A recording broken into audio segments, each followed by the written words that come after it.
Hey, I'm giving away this championship belt once I hit 100,000 subscribers, so you should probably click subscribe. AEW is planning a big surprise for Grand Slam. We're going to talk about that in just a little bit. I want to kick things off with Thea Hale. If you guys have been watching WWE NXT, then you may have noticed that WWE is telling a developing story where WWE is basically transforming her into a new gimmick, right? And look, I actually think this is an interesting idea because I feel like it might be a little too early to go through the gimmick change. However, the reason why I'm really talking about this is because it really goes to show you how big NXT is on developing characters. And I know a lot of people tend to think that the wrestling moves in the ring matter, and yes, they do. But I think the biggest thing that resonates with fans is characters and stories. Now, I'm not saying every story is a good story, but we talk a lot about purpose on this channel. If what this person is doing on TV has a purpose, it typically means that there is something to be following along with every single week. And that's what's happening with Thea Hale. Now, the Chase University stuff will always be a comedy gimmick, right? It's always going to be comedy. A lot of people are going to be watching it due to the comedy factor of it. But this idea or this notion that every single person has to be a world champion to be successful, I think that's a little bit ridiculous. And I'm kind of curious if that is the reason why WWE is going this route with Thea Hale going through a gimmick change, right? She is being inspired and influenced by JC Jane. And I feel like long-term story, it's going to definitely be a good one. I think we're going to see a lot of development with Thea Hale in this character, but I also think it's going to make for even a bigger babyface pop when she finally snaps out of it. That's the way I'm looking at it. I'm looking at it as this is temporary. I think WWE is going to change the gimmick a little bit. She's going to get screwed over. She's going to alienate Chase U. Eventually, they will reunite, and it's going to get that massive babyface pop.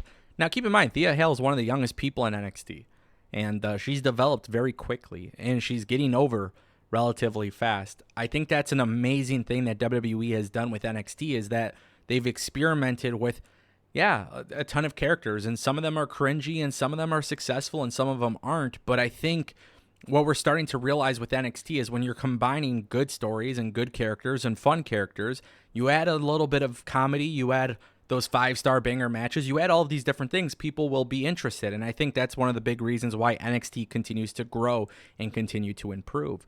And I think Thea Hale is a good example of, hey, she could have a good wrestling match, but if you get the other stuff down, you'll have people talking about you, and more often than not, people are talking very positively about Thea Hale. I think the potential is really high up there, and I love talking about gimmick changes because we're witnessing people before they make it, right? And it's like the best example is Liaki.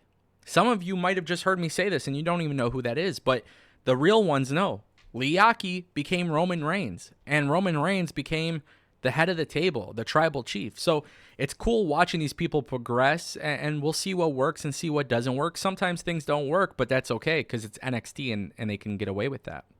Speaking of NXT, WWE is trying a new strategy in regards to introducing talent to the main roster, and some people don't seem to like this. I genuinely do love it. It kind of messes with the brand split. I can acknowledge that. I can acknowledge that the brand split probably isn't the best thing right now with the way they handle it, but Dragon Lee has been announced for WWE Raw next week. He's going to be making his debut, and he's going to be competing against Dominic Mysterio for the North American Championship. Now, this week on NXT, Mustafa Ali is not too happy about that, so it sounds like he's probably going to get involved on WWE Raw, and then they'll probably make it a triple threat match for WWE NXT No Mercy, which takes place next weekend. But the strategy is very simple. You have somebody from the main roster win a championship in NXT. They defend the belt also on Raw. It brings that person from NXT to the USA Network in front of ton more fans than normal.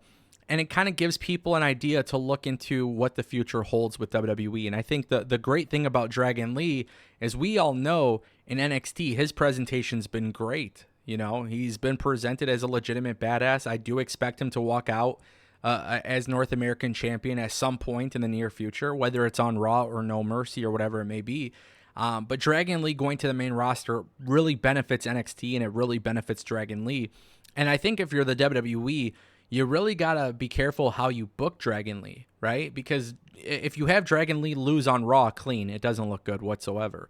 If he gets screwed and it's a dirty finish, or Mustafa Ali gets involved and there's a DQ or some shady finish, I know some people hate those, and I do hate those when they're repetitive, but if it makes sense, then it makes sense and it's okay to do. So I look at this as a very good, beneficial thing for WWE. It's just how they do it, how they execute it is really the big question mark. And obviously, I can't judge anything that hasn't happened yet. So we'll know next Monday when it's concluded. But if WWE handles this the right way, the demand for Dragon Lee on the main roster will be very significant. I have to be transparent in how I deliver this message to you guys. But WWE has sometimes...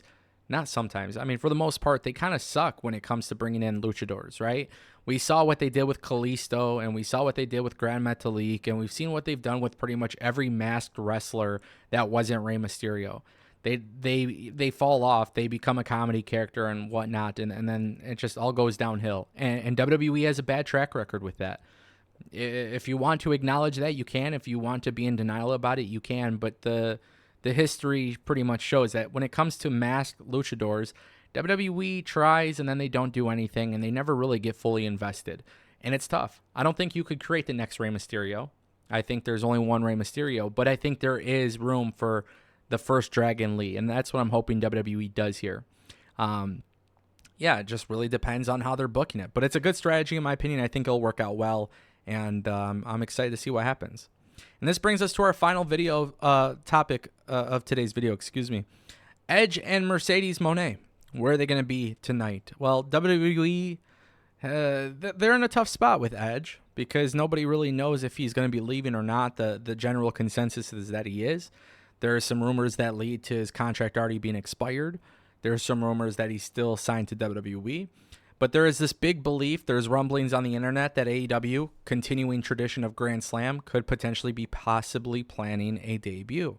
And there's only two that come to my mind here, and it's Edge, Adam Copeland, and Mercedes Mone. Now, we saw Mercedes Mone at AEW All In, but she was only in the crowd. She was on the screen. We know that they're working towards her appearing for the company. We got Saraya versus Toni Storm tonight. I mean, I think that's going to be a major aspect of whether or not Mercedes shows up. Because if Toni Storm wins, if Saraya wins, it doesn't matter who wins necessarily, but whoever wins this match going face-to-face with Mercedes would be a very big talking point for the show. I think Adam Copeland, Edge, I think a lot of people are kind of guesstimating with his name and if it would change or whatnot based on trademarks. But I do believe there is still a possibility he could show up in AEW as Edge. I believe it has to be spelled all caps, perhaps. I'm not sure completely. But there's rumblings that they got something cooking here. And I think these are the two most realistic situations that could potentially happen. And look, for AEW Grand Slam, ticket sales are picking up on the final day, and a lot of that is due to the media, right? MJF is working those medias, and the good thing is people are interested now. So it's up to AEW to deliver a good show, but keep in mind, guys, it's not always about good surprises. It's about good things that come after the surprise.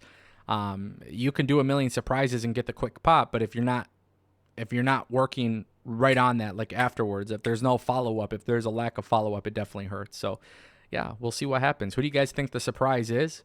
And how would you fantasy book it? And don't forget, I'm giving away this belt at 100,000 subscribers, so you should probably click subscribe.